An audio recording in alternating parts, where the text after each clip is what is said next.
Marshall here. Welcome back to the Realignment. Hey everyone, welcome back to the show. As you can tell from my background, I still haven't quite settled the move to Austin in yet. This is obviously not real. We've got a bunch of things in the mail and would love to show you all what I'm building with this next slightly more professional version. Got a great episode today. I'm speaking with Dr. Ian Bremmer about his new book, The Power of Crisis. We're basically focused on a big question. The question is, can huge events, whether it's COVID-19, the war in Ukraine, let's even go back to the 2000s and say the 2008 financial crisis. Can these big crises shake our current political system out of what we could describe a little lightly as a funk? It's an open question. There's lots of debate here, but Dr. Bremmer is exactly the right person to speak about this topic with. For all that, huge thanks to the Lincoln Network supporting our work, and throw and shout out to anyone who'd love to support us at our Supercast link, which is provided right there in the show notes, or you can just go to realignment.supercast.com and support all the great work we're doing. Hope you enjoy this episode. Here it is. Ian Bremmer, welcome to the Realignment. Happy to join you. It's interesting. The book is called The Power of Crisis, but we've just gone through a 2-year plus crisis where I don't feel as if we're any closer to an international disease preparedness body or climate action. What went wrong given the framework you've set up here? Well, climate action, I think we are absolutely a lot closer than we have been, but we'll start with the pandemic where I think you're right. And what went wrong? Well, frankly, I mean, as much as I hate to say this, in many ways, the crisis wasn't big enough because at the beginning, when we were scared and we had no idea what we were dealing with, the United States came together. Right. I mean, you'll remember that Fauci was lionized, listened to every evening. What should we do? You know, he's the guy with the white jacket, going to pay attention. And also the economic response in the U.S. was so quick. It was so robust. It wasn't just the business leaders and the bankers that were bailed out. It was the average American. And that led to a V-shaped recovery in the United States, which is pretty good deal for a crisis that could have been a depression. In the U.S., the scale of this immense and sudden lockdown was pretty staggering, and everyone out there. So, how am I going to work? How am I going to have a restaurant? How am I going to have anything? A car repair store. What do I do? And that was even in a country that it was as divided as Trump versus Pelosi. Both sides came together and got that done, but in relatively short order. When we suddenly had these wonderful vaccines that were available in the middle of an election cycle, Americans started getting less worried. Well, maybe it's just old people. Maybe it's just people that are already sick. Maybe I don't need to pay attention as much. And suddenly it gets politicized. It becomes red versus blue. And the United States, ends up more divided on the back of the pandemic than it was coming in. Europe, that wasn't true. The Europeans actually did take advantage of this crisis. And frankly, even though 1 million people died in Europe, just like the United States, the EU came out of the pandemic stronger because of the pandemic. They used it to redistribute wealth from the wealthy countries to the poor countries. They used it to build EU capabilities to actually acquire and distribute vaccines across the entire European Union. So different than the Eurozone crisis when the Germans are blaming the Greeks for being lazy and shiftless and maybe we should kick them out of the EU. That wasn't what was happening here. It was we're all Europeans together. We have to respond to this crisis together. But that's the way we look at it. And I think even in China, which did such a great job in the early months after they admitted that there was a pandemic. Of course, they lied about it originally, even to their own people. But they were so confident in their ability to lock down and track and trace, while the Americans and Europeans were losing hundreds of thousands of men and women, that the Chinese didn't learn any lessons. And they were frankly caught with their pants down as the pandemic changed. As the variants changed and became much more transmissible, while the Chinese vaccines weren't capable of responding to that. The Chinese were lazy about vaccinating their own elderly population. They didn't think it was necessary because they could lock down and they could trace. And now, as a consequence, they have much more case explosion with these new Omicron variants, and you see what it's doing to their economy. So, I mean, that's that's a little bit of a kind of around the world on what we did and didn't do to take advantage of this horrible 2+ year pandemic, which we are not through by any means. So I'd love to hear your definition of what a crisis actually is, because even in the way I phrased the first question, I identified disease preparedness and climate action as crises. These are some of the things you talk about in the book, but obviously we've got a balanced listenership here between left and right. The right part of my audience is already mad at me because they would say climate change is not a crisis if it's even real. And they would also say that me talking about international health bodies, that's basically reference to global governance, which is something the right isn't comfortable with. So how do you define crises in a way that doesn't just fall into a left-wing crisis or a right-wing crisis? So let's say that. Well, first, I think that's unfair to your right-wing audience to say that they don't believe that climate change is real. That's not true anymore.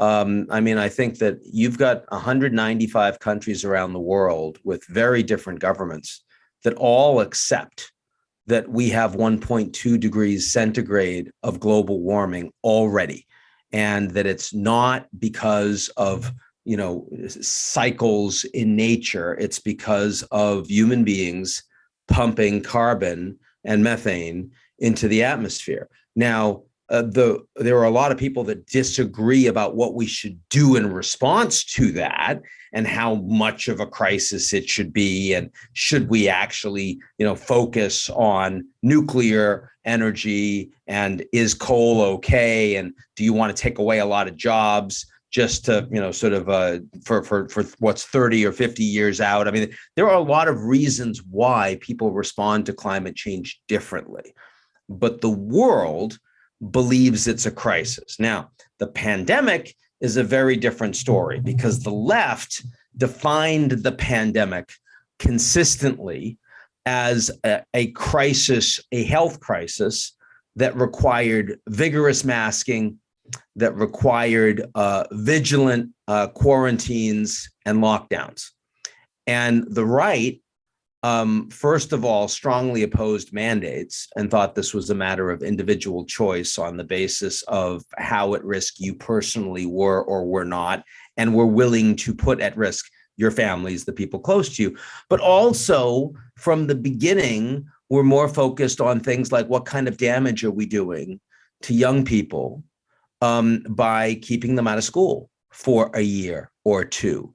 What kind of damage are we doing to poor people by locking them out of the work that they feel like they need to do, or else, right? And how much depression are you causing? How much more type 2 diabetes are you going to get? I mean, all of these sorts of things. So I think that in this case, the pandemic is a crisis that was defined very differently by different people politically. And you get at a very critical point here, Marshall, which is that you're much more likely to respond effectively to a crisis when we all agree on what the crisis is.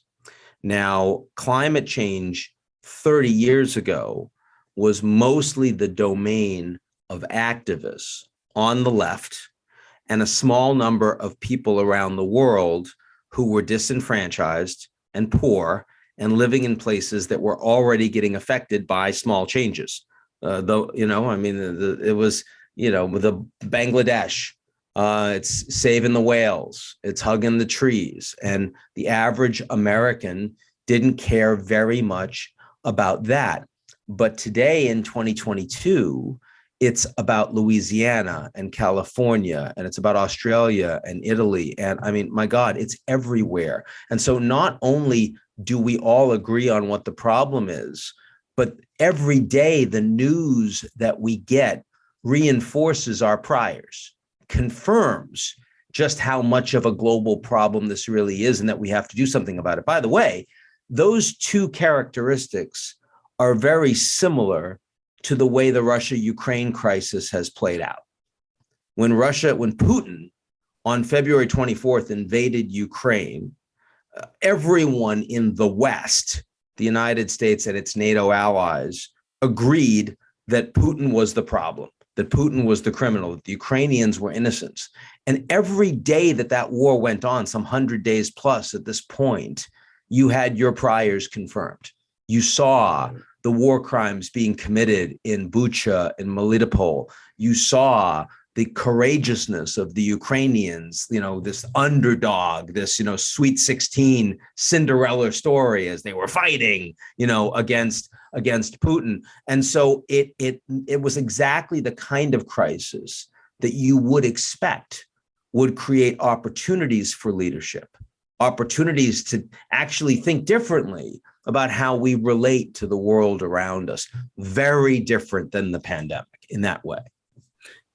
It's funny. I actually unironically appreciate your correction on me sort of defining down the audience, because what I was really trying to get at is, yes, let's just assume that people agree that, climate change is real. I guess what I'm more getting at is, for me, the debate isn't climate change, yes or no. The debate is, okay, climate change is real. Carbon tax, yes or no. Okay, yeah. If you're in France, climate change is real, but yellow vest protests over increasing the price of gas. That's obviously a generationally defining issue there. So I guess my question for you would be, at what point do you see climate change transcending just consensus as this is real to actually this is worth sacrifice? Especially when you're coming to right-leaning voters, because I just would not posit that those Louisianan voters who are suffering impacts of climate change are going to be sending their senator, like say Senator Kennedy, to vote for a big carbon tax or a redistribution system in that way. Oh God, I mean, Marshall, it's worse than that. I mean, the progressives on the left who talk about a Green New Deal, they're not talking about a Green Marshall Plan. They're not talking about willingness to spend American taxpayer money to actually try to make the planet better for the people that are really suffering, like in India, where they've for the last 3 months had 110, 115, 120 degree weather where you can't even work outside after 10 a.m. Over 1 billion Indians living under those conditions, with birds literally falling dead out of the sky and they're incredibly poor. And we're the ones that have been pumping the carbon and benefiting from it as a wealthy country. I don't see the woke left in the United States saying, let's treat those Indians as human beings like Americans are. My God. So, I mean, if you really want to answer your question, it's not about when do we convince right-wingers that they need to sacrifice for everyone in the United States. When do you convince Americans that everyone's a human being? That's the question. It's a much deeper question. And I'm actually pretty optimistic about it. Wait, quick follow-up, just because this speaks to your broader work. Your previous book was Us versus Them. Yep. It's globalism. It seems like you just kind of made a globalist argument, right? This very like 1990s, act locally, think globally. What's the difference in what you just articulated and that previous vision? Huge difference, Marshall. I made an anti-globalist argument. The globalist argument is not globalization. The globalist argument is a relatively small number of elites who benefited massively from profit taking off of free trade, off of the United States and allies providing global security, off of promoting democracy around the world, and argue that everyone will be better off if you just let us keep doing that. And that didn't happen. What happened was you created a global middle class, but you had a whole bunch of middle classes in the United States and in Europe and increasingly in developing countries too, that said, we're not benefiting. We're really angry. We're not going to support your ideological globalism going forward. No. The argument I just made isn't about globalism. It's about humanity. It's saying that I think just because I happen to be born in the United States, that doesn't make me more important as a citizen, as someone who was born outside the United States. I truly don't believe. I think that nationalism is one of the most insidious forms of differentiation, of forced differentiation and dehumanization that we have on the planet today. I think it's as bad as racism because it allows us to neglect billions and billions of people on the planet today. And, we can't wall ourselves off from each other.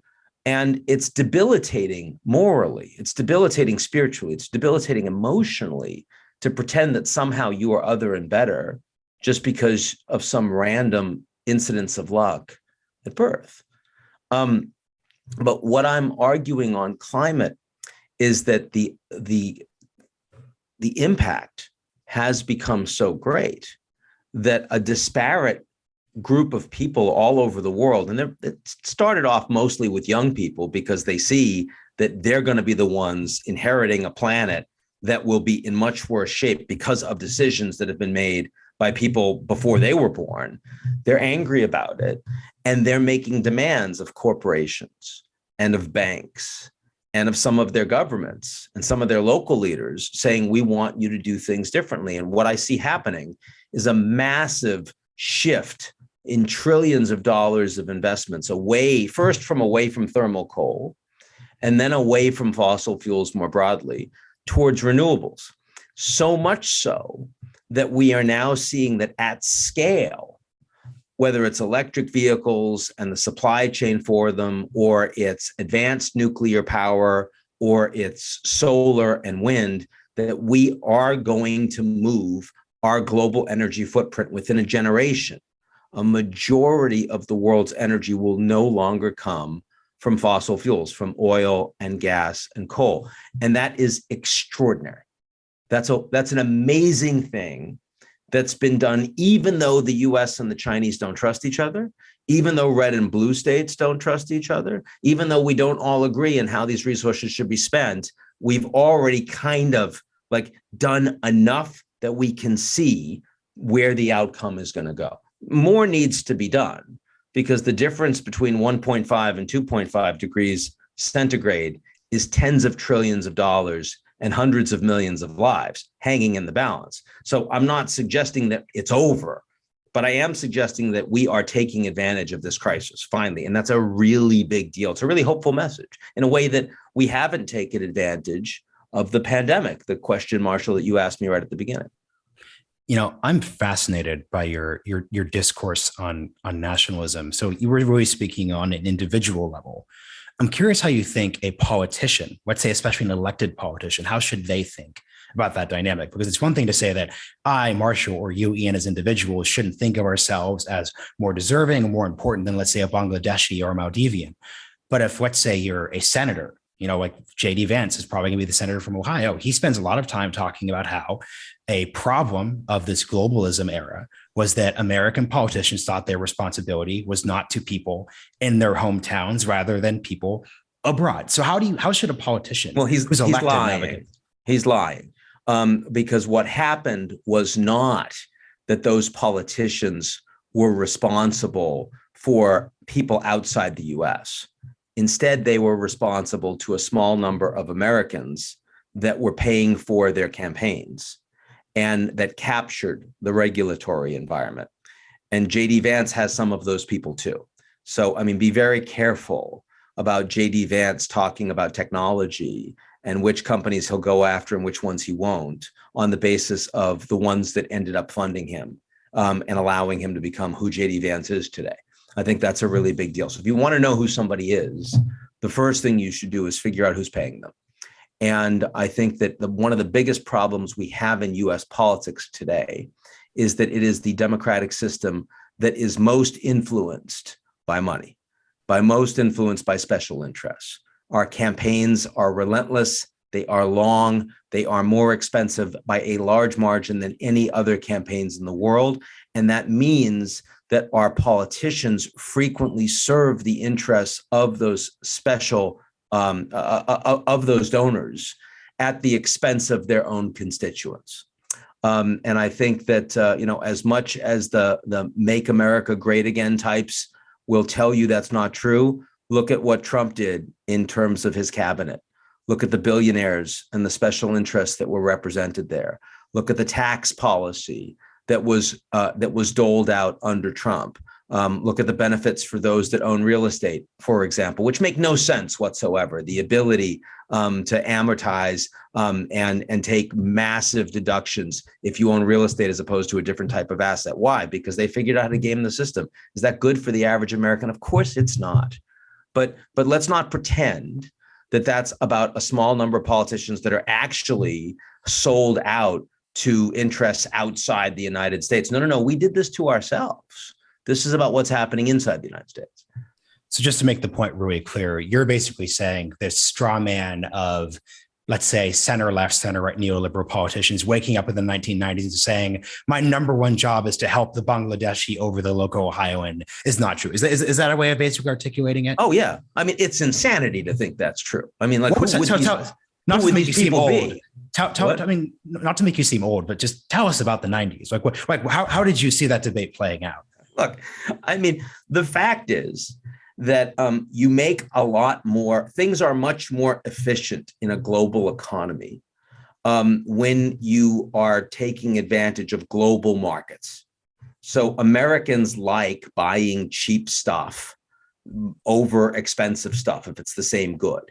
And the fact that the Chinese happen to have the largest pool of inexpensive, hardworking labor meant that a lot of American companies ended up pulling up their stakes and moving their production to China. That's not happening anymore because Chinese labor is now much more expensive and because of automation and robotics and deep learning and AI. So you just don't need as much labor as you used to, not to mention the fact that the Chinese have their own big corporations and they don't have rule of law. So there's a lot of fighting and competition that happens there.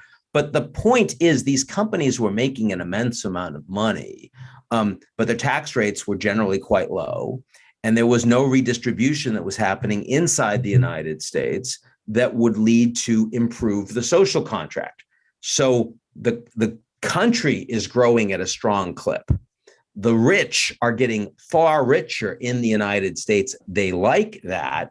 Meanwhile, who's taking care of the average American worker? The fact is that for some 40 plus years, from the 70s through the 90s, the go-go 90s, through the aughts and the knots in the 2010s, the teens, you basically had flat wages for the average member of the American working and middle class.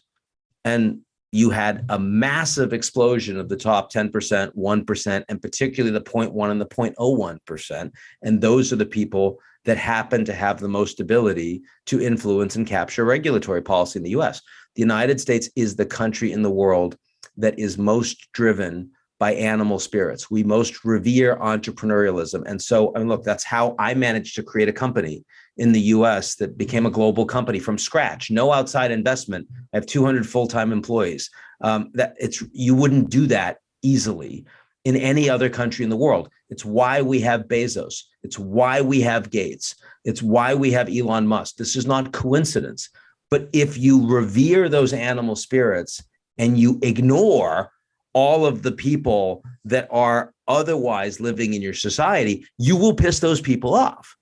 And they will eventually vote for people that are prepared to break things. And that's what's happened in the United States. And that basically takes us back to the crisis issue. I hate just pulling from the start of a book, but it's a useful anecdote to talk about. Can you tell everyone the story of Gorbachev, Reagan, and aliens? I've got a couple questions about that. Sure. I thought it was the right story to begin with. I just meant as a podcaster, it's a lazy trope to be like, hey, here's the first sentence of the book. Tell me about it. Yeah. But in a book where I'm saying that even when the left and the right in the US hate each other, and even when the Americans and the Chinese hate each other, that we can still actually pull together to respond to crisis and make a difference. Well, the definitive moment in my kind of growing up was all about the Cold War. It was the Americans facing off against what Reagan called the evil empire. And then he meets with Gorbachev for the first time in a dacha outside of Geneva. And only the two men and their translators are there. So the story doesn't even come out for decades afterwards. No one knew about it. And Reagan goes to Gorbachev and said, so if we were attacked by aliens, you'd come to our aid, wouldn't you? And Gorbachev said, of course. I think Gorbachev was a little surprised by the question. And Reagan said, well, I would too. We would too. And it actually is not just an icebreaker, but ends up creating a moment of trust between these two men, these two incredibly powerful men, that leads to very productive arms control talks, actually changing the trajectory between the relationship of these two countries that were pointing thousands of nuclear warheads at each other, threatening Armageddon. And of course, also helped to facilitate trust when Gorbachev started unwinding what was the Soviet Union through systemic political and economic reforms. I would argue that we're facing equal levels of dysfunction today at the global level, and frankly, greater level of dysfunction at the domestic level in the United States. But it's precisely these crises that are going to force us to see each other once again as human beings, and will allow us to become, sort of our better selves. And, I'm curious, I'd like to know your answer to the, would we, let's say in 84, have fought with the Soviet Union against aliens question? What do you mean, would we? Would we have fought together against aliens? With the Soviets? Yeah. Yeah, of course we would have. And we would today. Absolutely. See, and this is where I want to push you on this, because I don't know how much of a science fiction fan you are, but I am. If you think about, in most of these sci-fi invasion scenarios, like let's say you're talking like Ender's Game, or you're talking, situations where there's aliens invading, it's very binary, right? The aliens are coming and the aliens are going to kill you. Yeah. But part of the trope, though, is this idea that usually there's like a communication problem. So if it's like Star Trek 4, The Voyage Home, the ancient spaceship that's destroying the Earth because the whales aren't there isn't actually communicating. But I guess what I want to wonder is, and this, when we ramble for a quick second to set this up. The Contact was cool, right? Because that was all about figuring out how to communicate with the aliens. Independence Day, they didn't communicate, but we all came together. That was a stupid one, but Reagan would have loved it. But that's the key part of the dynamic, though, which is what I want to wonder is, what if, let's say the Star Trek one, the ancient whale defending ship said to the Earth, hey, our beef is actually only with the Japanese. Because it turns out the Japanese we talked to Greenpeace. They're doing most of the attacking. Also assume you don't have like the Deus Ex Machina of the Enterprise being able to go back in time. So Earth is going to lose. But the aliens say, look, we are going to destroy Japan, but trust us or not, we're going to leave the rest of you alone, or you unite together and fight us. What I'm basically trying to get at is, it seems that the problem with the alien metaphor for me is it presents zero trade-offs, and it presents either or. And the toughest crises that you're describing in the book are ones, like you said, with COVID, where there's actually a trade-off, where there's a debate of, okay, do I care about order or do I care about liberty? How high do I prioritize freedom? How many people am I willing to have die? The answer is 1.5 million. I have family members who aren't vaccinated. They're not fine with it, but it didn't reach their threshold. But there's an actual trade-off. And in the alien scenario, there aren't trade-offs. So what I was basically trying to get out of the Japan example is this idea of like, would we actually unite together if there were a deal on the table? How do you think about this? Yeah, well, first of all, the reason why this is a useful analogy in the book is because the conversation actually happened and the two men in question actually saw it that way, which is interesting. So I'm glad you weren't in the room with them, because it would have screwed the whole damn thing up. Yes. But leaving that aside, I would argue that COVID and climate change and disruptive technologies that we haven't talked about yet, and the Russia invasion of Ukraine are actually all crises that do not present a deal for individual leaders to cut and be better off. In fact, I mean, the climate's a great example, because climate's one where we were ignoring it longer than the Chinese. The Chinese are investing in all of this solar and wind and lithium supply chain, cobalt. And suddenly we look around and we go, wait a second, these guys are going to dominate the post-oil energy environment unless we start investing in this stuff too. So in fact, it's even better than the scenario I just suggested, because even in an environment of competition, it's a virtuous competition. It's a competition towards recognizing that the planet is just going to be so much worse off unless we do this stuff and we do it fast. Now, I mean, with COVID, there's no question that we had vaccines and we were not willing to get those vaccines to other countries until we got the vaccines ourselves. I get that. That's a level of like national selfishness. Like we bought them for a lot of money. It was Operation Warp Speed. Trump got it done. And so we're not going to send it to some shithole country, as he'd call it, until we get those vaccines ourselves. Even if we're not going to take them, we're at least going to have the option of taking them, right?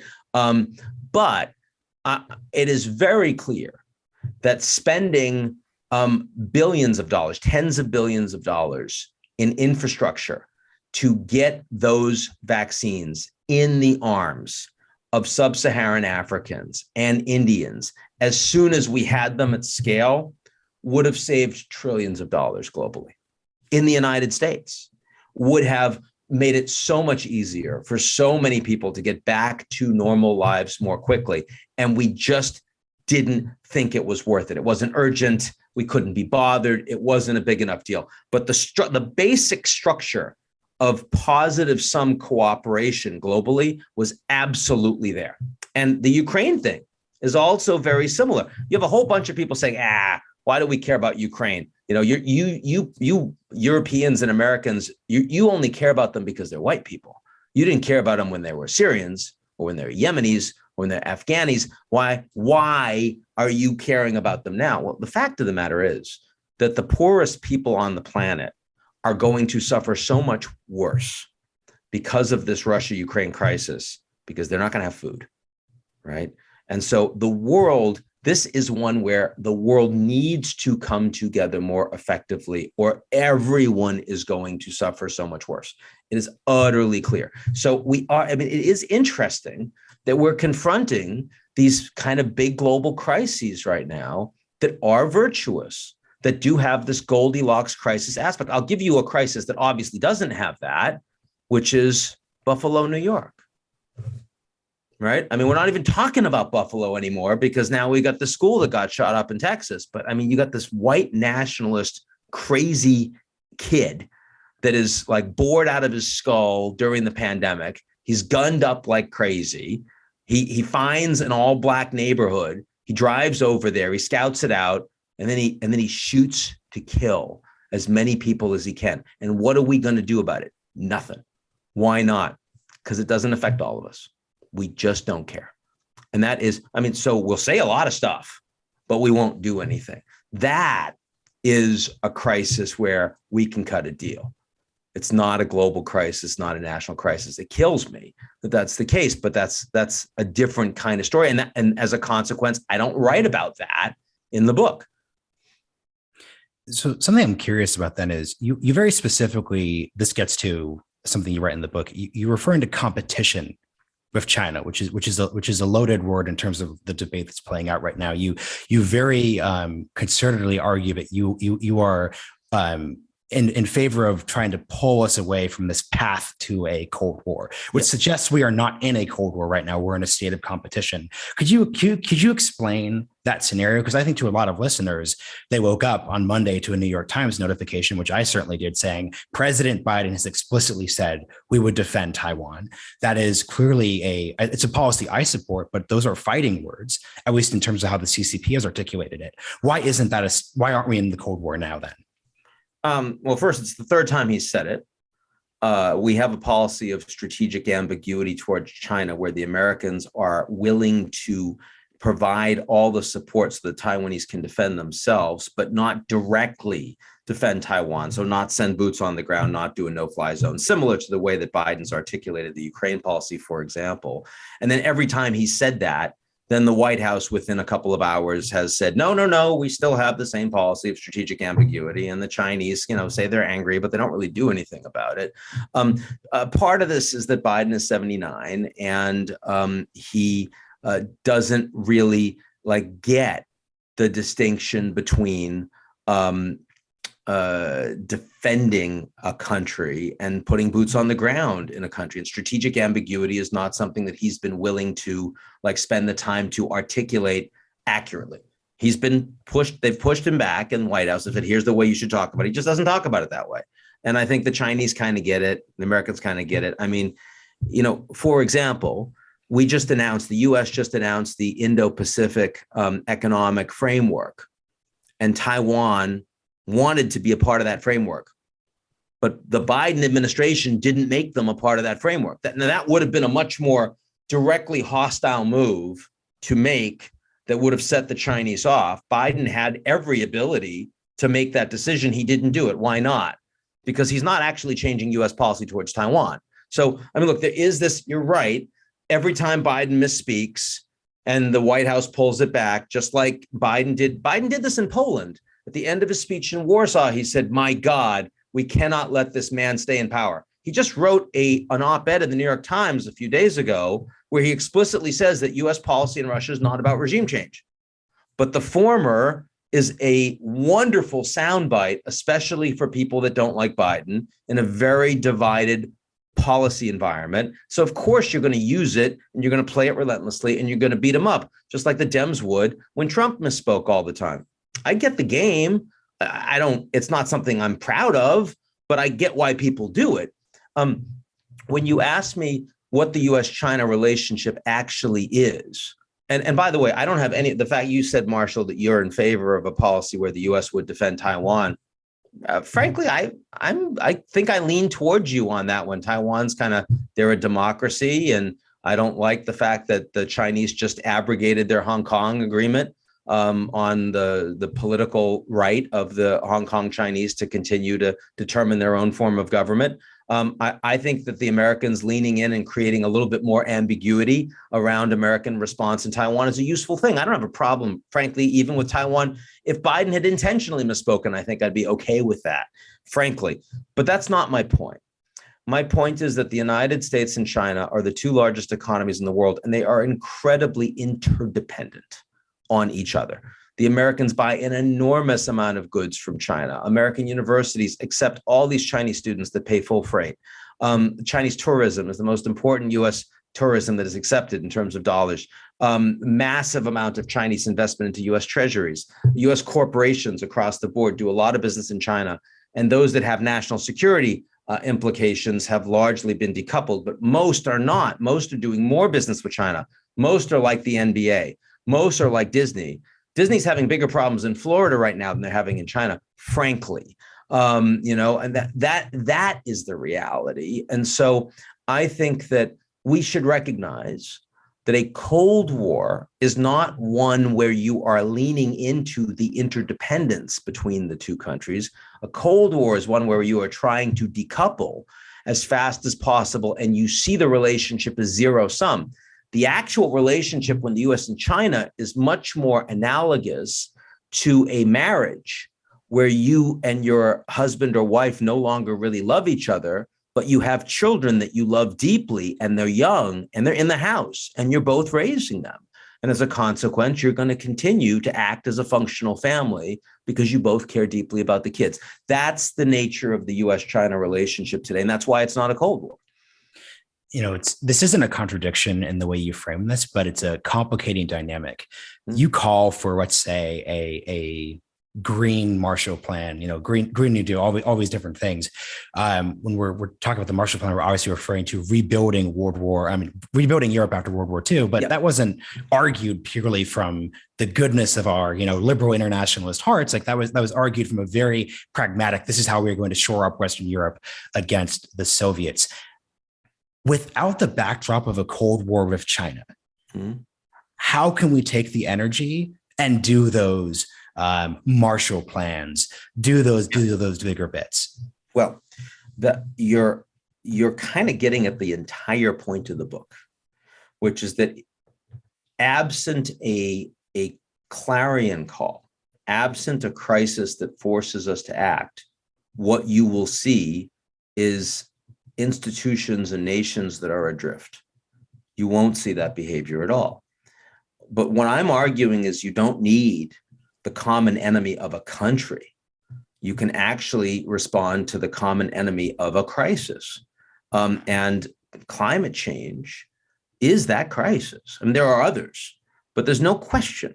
When you see the damage that is being done to your home, in your community and mine, that moves you. Now, if climate change were something that were only affecting lesser developed countries around the world, And if we had a credible plan in the United States that could allow us to literally avoid that, build the wall and separate us off. You want to talk about science fiction, right? I mean, what about all those science fiction movies where a small percentage of people decide to get off the failing planet and they say, we don't care anymore. Look, Elon Musk talks about that. He says, we gotta build something on Mars because we're going to destroy our planet. Nobody credible really buys that solution.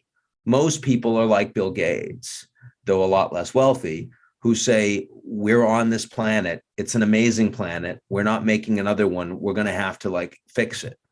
And that, I think, provides massive motivation for us to do things. Keep in mind, the United States is still the wealthiest country in the world. We are the most powerful. Our military, we spend more in the military than the next 8 countries combined. We have the global reserve currency in the US dollar, which allows us to weaponize it and force other countries to do what we want or else. Our banks are the strongest. We're an energy exporter. We are a food exporter. We have the best higher education. There's so many ways that the United States is the biggest and most powerful country in the world. And what that means is when you have a big global challenge that affects everyone, we are the ones that will get hurt the most if we neglect it.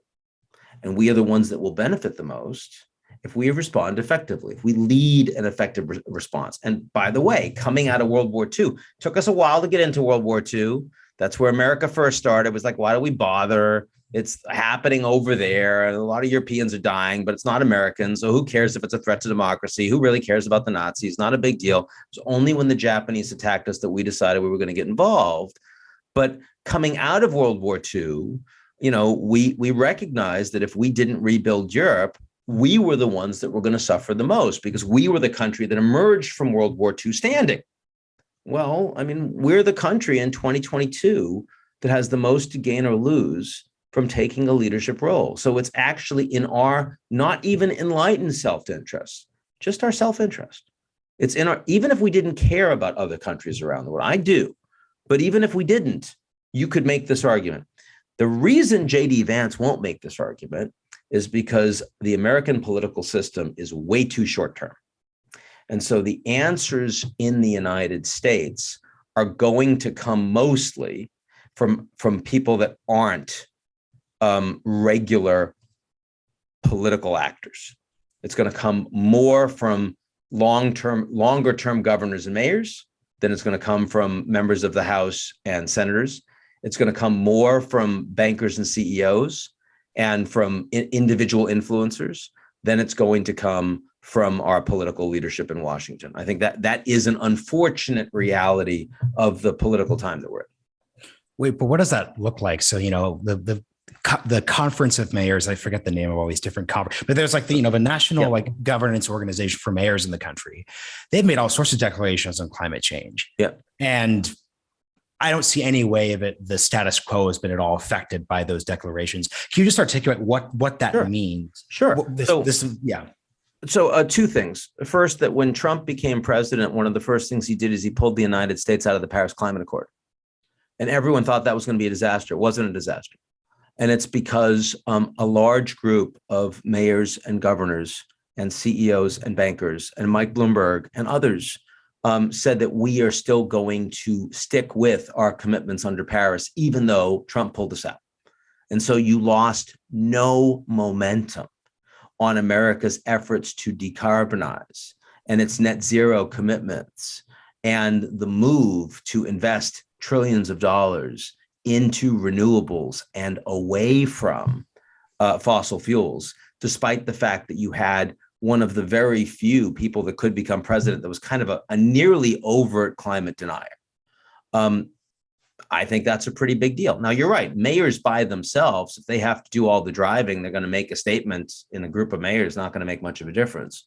But actually, when you think about how much has changed in where investments have been oriented and where the world's energy mix is coming from, you would say it's mostly not come from Washington, those changes. It's mostly come from outside of Washington.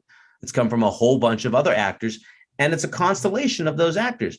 what's one of the things that's most exciting and hopeful from the book is that increasingly the world is becoming post-West Failing.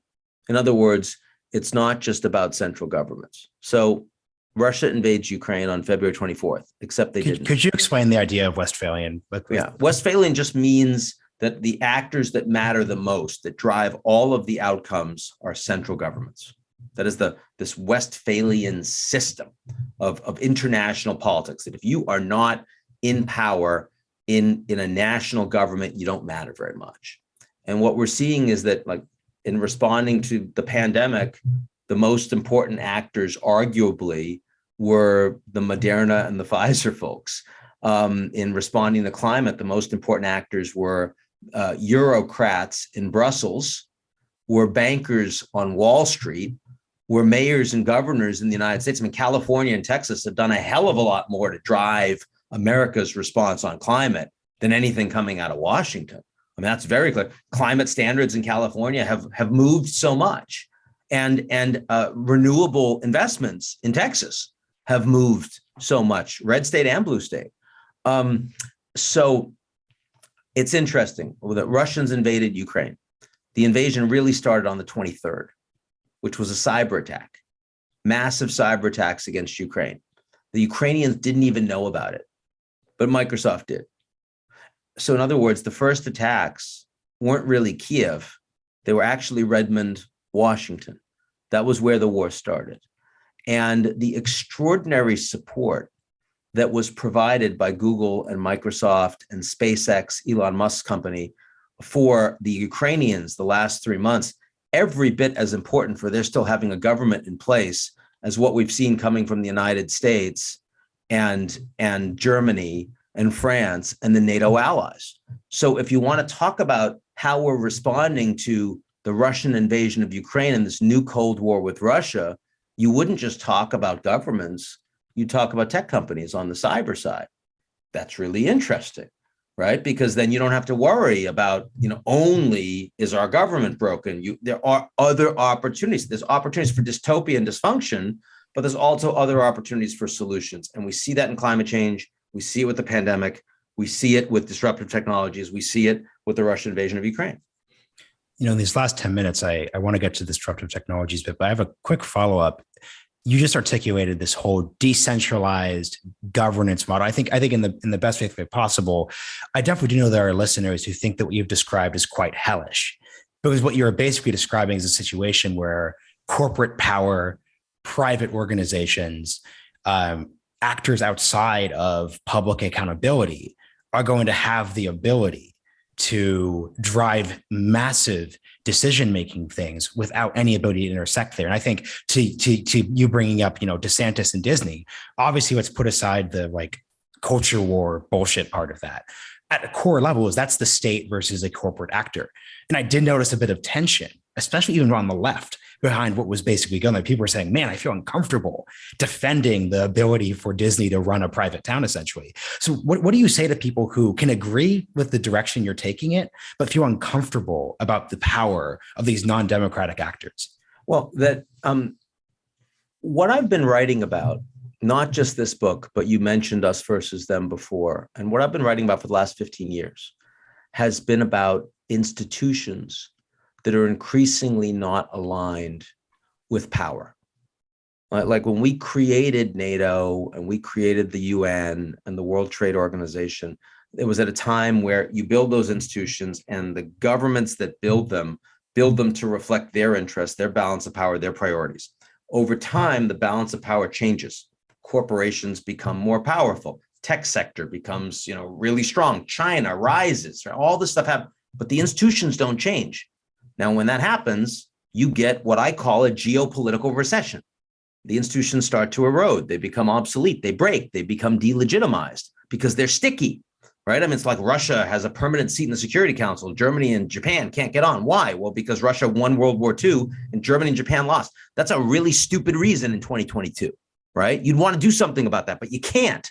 So you're identifying the fact that it's really bad when new actors have all this power but there are no institutions around them that would regulate them, that would provide oversight. I mean, Twitter can take Trump off of their social platform. And maybe you like that, maybe you hate that, but should they be in a position to make that decision by themselves? That seems like too much power for one random CEO. And then if Elon Musk buys it, then he gets to completely change the course of American politics. That doesn't seem like something we'd want him to do, right? You'd want oversight. You want something. So what that means is that it's not enough for these crises to simply be resolved. You have to use the crises to create new architecture, new institutions. You recognize that the old institutions are broken and you change them. So, for example, NATO, where we're bringing in Finland and Sweden. But what about Asia? I mean, this is an opportunity for advanced industrial democracies to all come together. I think it's interesting that the Asian allies are being invited to the Madrid summit at the end of June. For the last years, we've all heard about the pivot to Asia, that if America pivots to Asia, it doesn't care about Europe anymore, doesn't care about the Middle East. Maybe we can stop talking about that. Maybe you could actually create architecture where the United States works with its allies around the world. And it's not Europe or Asia, but they come together. Well, how might you respond to these corporations doing things that are essential for governance, but that we wouldn't want them to have no oversight whatsoever, only to their shareholders? You're going to need to create the institutions and the architecture that will allow for checks and balances on the decisions that these corporations are going to be making. That's the way institutions get made. But usually to make institutions like that, some things have to break first. And what we see happening right now in the world is some things are breaking first. Does nature abhor a institutional vacuum? So like if these institutions, yes. And it's okay. In other words, what I'm trying to argue here is this isn't because we have bad leaders. This is not because we hate Trump or we hate Biden. This is because the institutions that we have now are falling apart because they don't reflect the world order anymore. Like if you bought a car, you get a tune-up, you get the oil checked, but over time, your car stops working and you buy a new car. You don't say, I'm not going to drive anymore. I'm going to walk going forward. You still need a car. It's just going to be a new car. Well, that happens globally too. And we're at a point where we need a new car. And it's okay to say that. And that's not the fault of the driver. The drive, maybe we drove it a little too hard, but actually the car is supposed to eventually break down because the world is so different. By the way, Trump, one of the things Trump did that I liked the most was when he got rid of NAFTA and he created the US, Mexico, Canada agreement. And he did it in his own bullying way. But the fact was that NAFTA was a great institution when it was set up. But by the time Trump was president, it was less than 50% of trade between the US and Mexico and Canada. And the reason for that is because a lot of our trade is now about data and services. But when we signed NAFTA, data and services weren't a thing in the relationship. But nobody changed NAFTA. So, and I like the fact that the new US, Mexico, Canada agreement literally has forced obsolescence, that in 10 years it has to be voted on again to be either recreated or it will die. So there's an action forcing event that makes us reform it. And by the way, the bureaucrats hated that. They said, no, it's been so much work to do this. We shouldn't have a closing window on it. We should just make it permanent. No, don't make institutions permanent. It's the worst thing you could do because the world will change and you need flexibility in your institutions. We're nearing time here, but I know everyone's screaming, what does Ian think about NATO? Because I know in Superpower 2015, you spoke specifically about wrote specifically that NATO expansion in the 1990s was a mistake. We're here now, but how do you think about this permanence? Because this was also another institution that Trump very aggressively went after. Obviously, the difference is unlike with NAFTA, Trump didn't attempt to reform it. He just was like, I want to leave. That didn't go anywhere. Well, NATO expansion was a mistake in the sense that it either went too far or not far enough. I could make both arguments. It went too far in the sense that you offered this candidate membership status to Ukraine and Georgia without having any intention of bringing them in. And it was, kind of a screw you to the Russians, but they didn't have the institutional basis to join. And frankly, there wasn't the support inside Europe to get them to join. And that created more instability, not less. You could also argue that it was too little, in the sense that the EU expanded and NATO expanded, but you never had a real interest in bringing the Russians in. There was no Marshall Plan for Russia. They were the ones that were humiliated by the loss of their empire. They screwed up, and they got shock therapy from the United States, but they didn't really get the support to build and integrate into Western institutions, which was the big opportunity, and we didn't take it very seriously. And we had many bites at that apple. We never really did it. So either way you go, you could say NATO went too far. You could say it didn't go far enough. But either way, it wasn't reflecting the changed circumstances of Soviet collapse. And also wasn't reflecting changed circumstances of the rise of China, becoming the most important strategic interest of the US is dealing with the rise of China. But NATO refused to actually focus on China. And they refused to really engage with the Japanese and the Australians. No, it's a North Atlantic treaty and we can't do that. I would argue that that was a mistake. Cyber, they were really taking their time on cyber. Technology companies are critical on cyber, but they're not really involved very much in NATO. Does that make a lot of sense? NATO can't do this stuff by themselves. The SolarWinds attack, most important attack on the United States and its allies in the last 5 years, the governments didn't find out. The private sector found out, right? FireEye, they found out. So you have to adapt the institution to a changing reality, a changing geographic and geopolitical reality, a changing technological reality in the balance of forces and what it means to have national security. And none of that was going to happen absent a crisis. Smart people have been bringing this stuff up for the last 10 years. I mean, I've brought it up, but I've seen other people do it too. They just talk to the hand because it's not a priority. It's not a crisis. So when you're in an environment that the institutions are eroding as badly as they have, it's not that you want a crisis, because a crisis causes a lot of damage, but you do need one. And we now have them. So this book is kind of, after 10, 15 years of writing The End of the Free Market and Every Nation for Itself and Us Versus Them, all these books that have described the unwind of the global order and the move towards a G0 and the reality of an impending geopolitical recession. This is the book that talks about, okay, in this crisis-rich environment, what are the seeds for the next global order and how are we going to take advantage of that? Ian, this has been really great. Thank you so much for joining us on The Realignment. Yeah, thanks, Marshall.